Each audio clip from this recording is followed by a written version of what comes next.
my name is Laura and welcome to my channel, Boundless Books. Happy 2017, everybody! Whew, we made it through 2016. It was definitely a bit of a year. A lot of things happened. For many people, it was kind of but today I am not here to focus on negative things. I'm here to focus on all the positive things that happened in 2016, specifically all of the awesome books that I read this past year. So I've gathered a list of my top 6 books of 2016. And before I get started, I should just note that these books are not in any particular order. It was hard enough narrowing the list down to 6, so actually arranging this in the order of my favorite to least favorite is nigh impossible. As I was compiling this list, I definitely noticed a trend in terms of what I gravitated towards.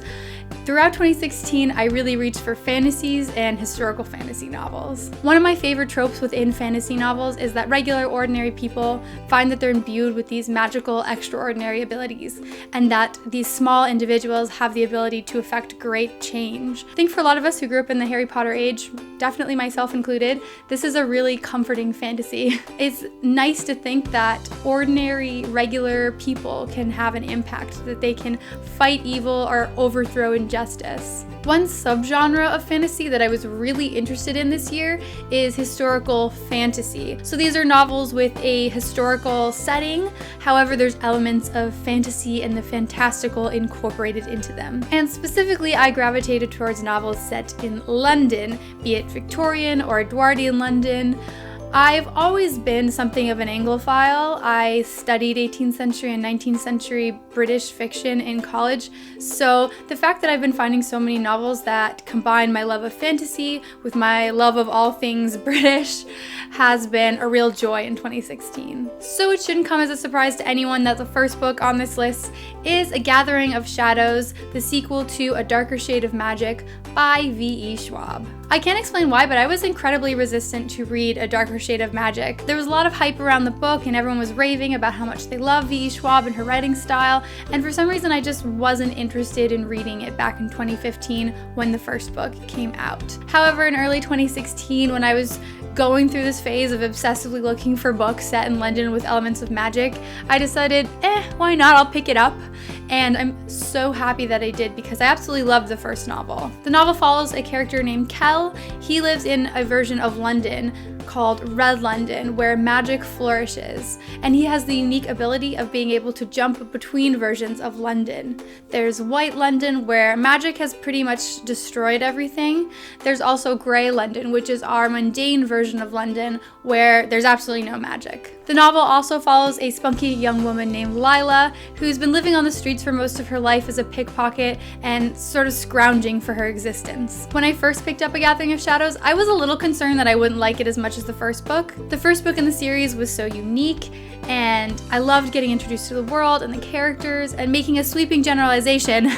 Lots of second books in a series are they fall into a slump. They feel a bit like filler, so I was a little concerned that A Gathering of Shadows would fall into the same category. Also, after reading a few reviews online, I found out that Lila and Kel remain separated throughout most of the second novel, and I was concerned that I would really miss out on their interactions together. That being said, I loved Gathering of Shadows, I think more than the first book. I thought that the development of both Lila and Kel was excellent, and I love seeing Lila become this really badass woman who achieves whatever she sets her mind to. So it goes without saying, but I'll say it anyway, if you haven't started the series, I would highly recommend doing so, and I can't wait for the third book to come out in 2017. The next book that I want to talk about is The Dark Days Club by Alison Goodman. Beyond the fact that the typography on the book cover is just freaking amazing, this whole book was really awesome. I can't quite pinpoint why, because on the outside it does follow a lot of stereotypes and tropes. It was just something about the writing style and the characters and the scenery and the details. It just really pulled me in, and I felt completely connected to the world. This novel is set in 1812 in the court of King George III, and it follows Lady Rexhall. So she is a society woman who is trying to escape the salacious past of her mother. Her mother was accused of being a spy for the French, and Lady Rexhall is determined to be the perfect lady so as to escape her mother's notorious past. However, Lady Helen's dreams of becoming the quintessential society lady are squashed when she finds out that she has this magical ability of being able to sense demons that have invaded all levels of society around her. And if matters weren't bad enough, the man who is selected to lead Lady Helen through her new demonic slaying powers is none other than the notorious Lord Carlston. I've talked about in other videos how much I love this book, how much I love the characters, especially the character of Lady Helen. She really doesn't feel anachronistic. She has to abide by society's rules while attempting to fight demons. Another aspect of this novel that I really did enjoy was the budding attraction between Lady Helen and Lord Carlston.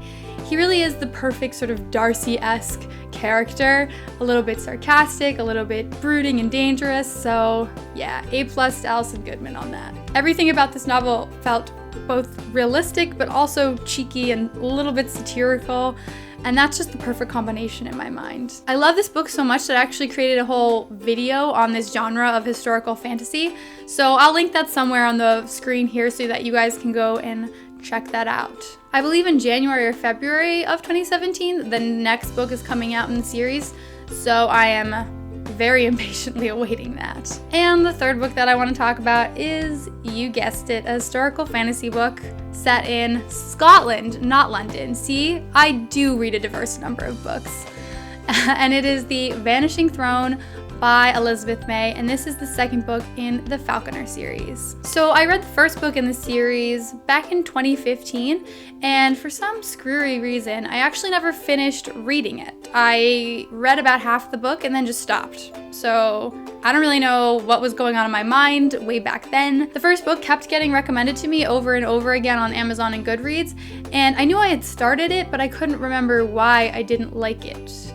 So I decided to jump in and start rereading it again, and I loved it. So I have no idea why I stopped reading it midway through. On the surface, the plot of this novel is very similar to The Dark Days Club. It follows a society woman named Lady Alina Cameron, who discovers that she can sense fae around her and that she has special powers to combat and slay them. So while both novels focus on a female protagonist who has to balance her society life with her hidden demonic / fae slaying abilities, I thought both novels tackled the subject matter a little bit differently. In The Dark Days Club, the author was definitely more focused on society and these pieces of demonic activity that was sort of invading society. However, in The Falconer and The Vanishing Throne, the author was really more focused on Lady Cameron's journey away from society and into the world of the Fae. And in The Falconer and The Vanishing Throne, the Fae become full-fledged characters, not just these looming creatures in the shadows. Okay, switching gears a bit, the fourth book on my top 6 of 2016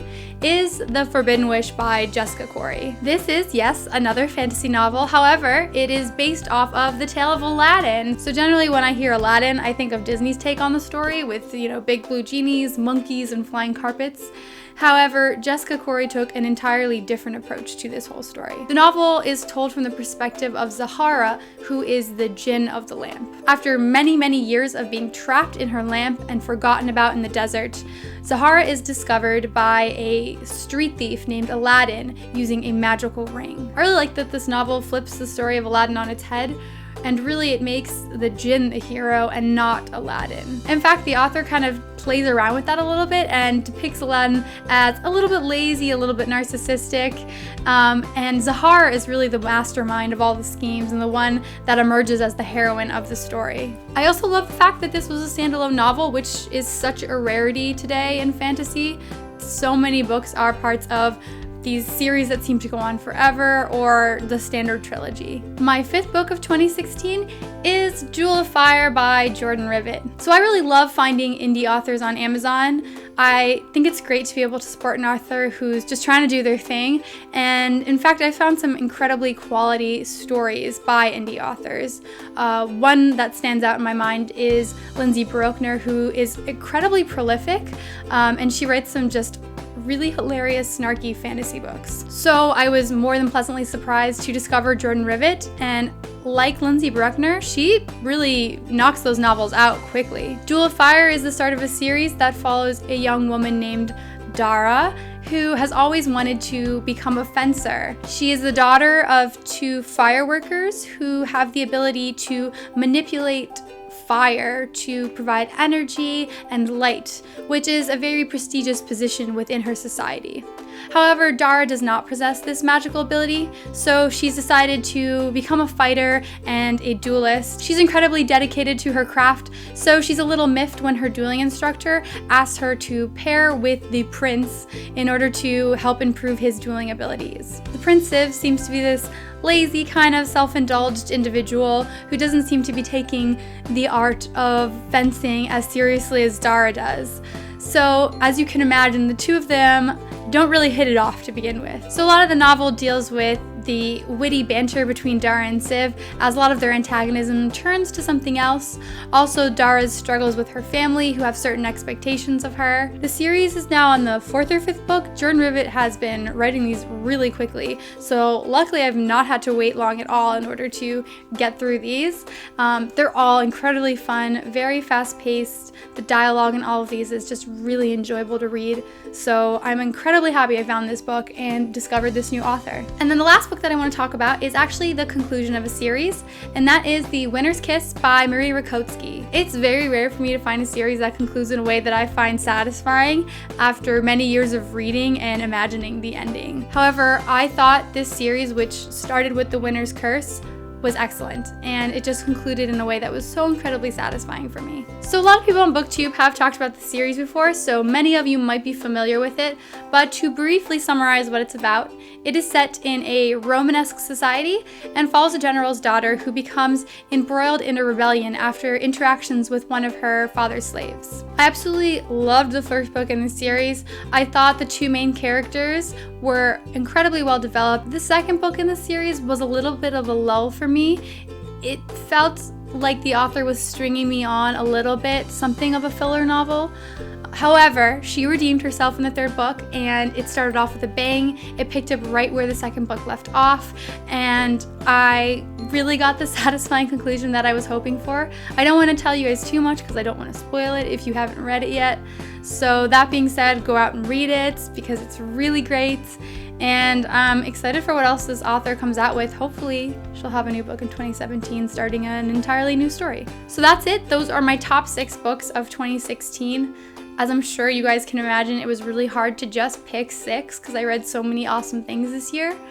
So I'd love to hear from some of you what you think I left off this list. What were some of your favorite books? So if you like this, please be sure to give it a thumbs up.